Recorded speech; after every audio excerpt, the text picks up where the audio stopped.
میرے ویڈیوز دیکھنے اور سننے والے، میں آپ کی انتہائی مشکور ہوں، بے حد تھینکفل ہوں۔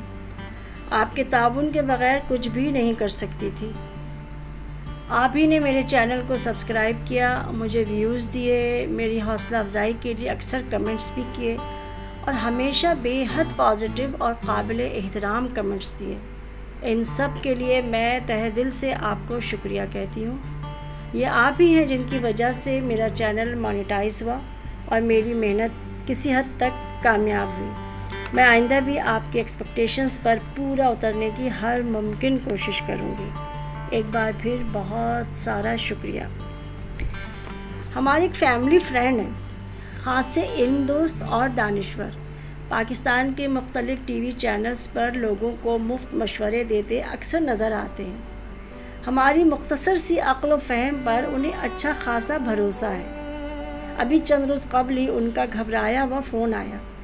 اچھا، پہلے میں آپ کو یہ بتا دوں کہ موصوف کو ایک طویل بے روزگاری کے بعد ابھی چند ہفتے قبل ہی ایک ملٹی نیشنل کمپنی میں بڑی دھانسو قسم کی تنخواہ کے ساتھ ایک شاندار جاب ملی ہے۔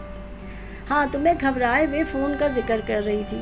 موصوف نے جو کچھ بتایا اس کا لب لباب یہ ہے کہ انہوں نے اس کمپنی میں جاتے ہی اپنی ذہنی کشادگی کا مظاہرہ کرتے ہوئے ایک ہندو لڑکے کو چائے بنانے کے لیے ملازم رکھ لیا۔ چند ہی دنوں میں ان کی شکایت حکام بالا تک پہنچا دی گئی، کیونکہ آفس کے لوگوں کو جیسے ہی چائے بنانے والی کی حقیقت پتہ چلی، انہوں نے سخت احتجاج کیا اور سب کے سب نے چائے پینے سے صاف انکار کر دیا۔ آفس کے لوگوں کا مطالبہ ہے کہ اس لڑکے کو فی الفور نوکری سے فارغ کر دیا جائے، جبکہ ہمارے ان علم دوست کرم فرما کا کہنا ہے کہ بھائی دل آزاری کسی کی بھی ہو وہ جائز نہیں۔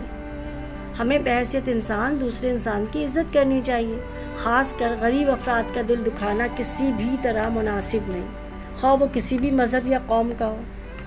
مزید یہ کہ بظاہر ایسی کوئی بات یا وجہ بھی سامنے نہیں آئی ہے جسے بنیاد بنا کر اسے ملازمت سے فارغ کیا جائے۔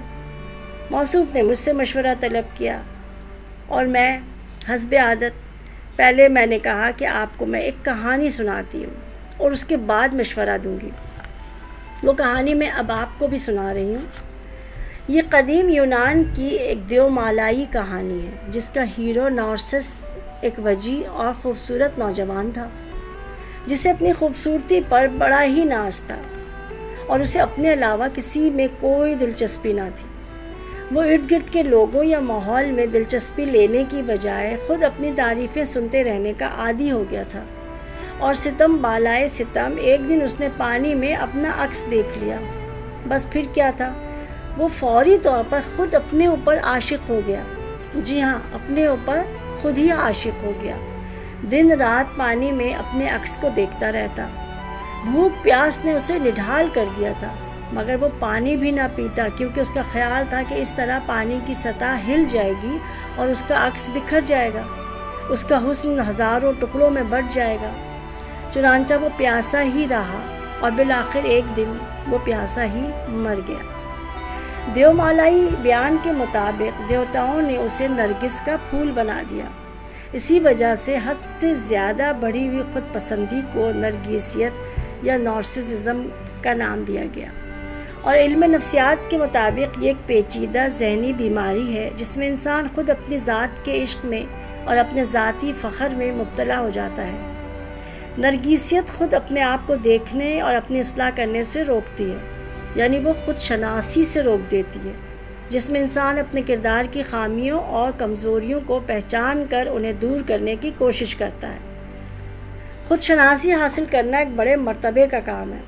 کسی بھی صحت مند متحرک معاشرے کے افراد کے کردار کے یہ بنیادی جوہر ہوا کرتے ہیں۔ ایسے ہی افراد سے قومیں تشکیل پاتی ہیں۔ نرگسیت کے مرض کی ایک پریشان کن صورتحال یہ ہے کہ مریض خود کو ہرگز مریض نہیں سمجھتا، اور جو اس کا علاج کرنا چاہے مریض اسے اپنا دشمن تصور کر لیتا ہے اور اپنی ناکامی میں ہر وقت کسی دوسرے نادیدہ ہاتھ کو تلاش کرتا رہتا ہے، یعنی کسی نہ کسی کو مورد الزام ٹھہرا کر وہ خود صاف بچ نکلنا چاہتا ہے۔ انفرادی طور پر افراد اور اجتماعی طور پر قومیں اور تہذیبیں تک اس مرض کا شکار ہو جایا کرتی ہیں۔ ایسی قوموں کی سب سے بڑی پہچان یہ ہے کہ ایک شدید قسم کی احساس برتری انہیں دوسروں کی ہر خوبی کو نظر انداز کرنے پر مجبور کرتی ہے۔ اس کے ساتھ اپنی مجرمانہ غفلت سے چشم پوشی اور نکتہ چینی پر بھڑک اٹھنا یا اپنی ناکامی اور زوال کے لیے کسی دوسرے ملک یا دوسری قوم کو الزام دینا نرگسیت ہے۔ دیکھیے بات کہاں سے کہاں جا پہنچی۔ ہم نے اس صاحب سے کہا کہ آپ اپنے آفس کے لوگوں سے یہ بات کہیں کہ بھائی ایمان کا تعلق قلب سے ہے، کسی کی ظاہری عادت و اعتبار سے یا کسی کے قوم اور مذہب سے اس کا کوئی تعلق نہیں۔ غیر مسلم کے ہاتھ کی بنی چائے پینے سے ایمان کے ضائع ہو جانے کا بھلا کیا سوال ہے؟ یاد رکھیں، تہذیبیں ہوں یا مذاہب، وہ بین الاقوامیت کے درجہ جب ہی حاصل کرتی ہیں جب وہ خود توانا ہوں، مگر ان میں دوسروں کو برداشت کرنے کی لچک یعنی ایکسیپٹنس بھی ہو۔ اور بحیثیت مسلمان ہمیں یہ حق کیسے پہنچتا ہے کہ ہم دوسرے مذاہب کے ماننے والوں کو حقیر سمجھیں؟ خود کو دوسروں سے اعلیٰ اور افضل سمجھنے کا خود ساختہ رویہ ہمیں دوسری اقوام سے دور کر دے گا۔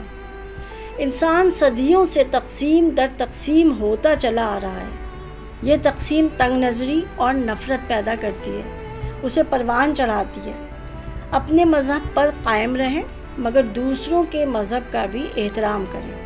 پاکستان کی بقا و سالمیت کے لیے اور انسانی اقدار کو پامالی سے بچانے کے لیے ہر فرد ہر انسان کی عزت و توقیر کرنا سیکھیں، اگرچہ اس کا مذہب آپ کے مذہب سے مختلف ہی کیوں نہ ہو۔ ایک رشتہ ایسا بھی ہے جو انسان کا انسان سے ہے، بس آپ اسی انسانی رشتے کی ڈور کو تھامے رکھیں۔ مذہب کے نام پر ڈربوں میں بند ہو جانا مذہب پسندی نہیں ہے۔ دل کا دروازہ کھولیں، ذہنوں میں سچائی کی روشنی آنے کے لیے روشن دان بنائیں، محبت اور احترام آدمیت کو فروغ دیں۔ قائد اعظم محمد علی جناح ایک انسان دوست لیڈر تھے۔ انہوں نے کئی مقامات پر پاکستان میں رہنے والے غیر مسلموں کے ساتھ بہترین سلوک اور رواداری کی اہمیت پر زور دیا۔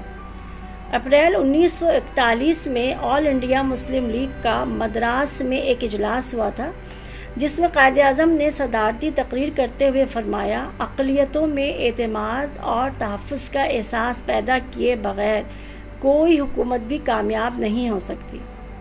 15 نومبر 1942 کو students federation of all India Muslim league Jalandhar کے سالانہ اجلاس سے تقریر کرتے ہوئے قائد اعظم نے فرمایا، مسلمان حکومت میں ہر غیر مسلم اقلیت کے ساتھ عدل و انصاف کا برتاؤ کیا جائے گا۔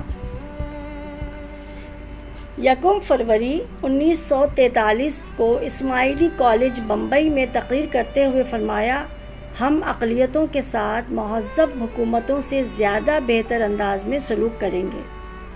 14 جولائی 1947 کو پریس کلب سے خطاب کرتے ہوئے فرمایا، اقلیتوں کا تعلق خواہ کسی بھی جماعت سے ہو وہ محفوظ رہیں گی، ان کے مذہب اور عقیدے کی حفاظت کی جائے گی، ان کی عبادت کی آزادی میں کسی قسم کی کوئی مداخلت ہرگز نہیں ہوگی۔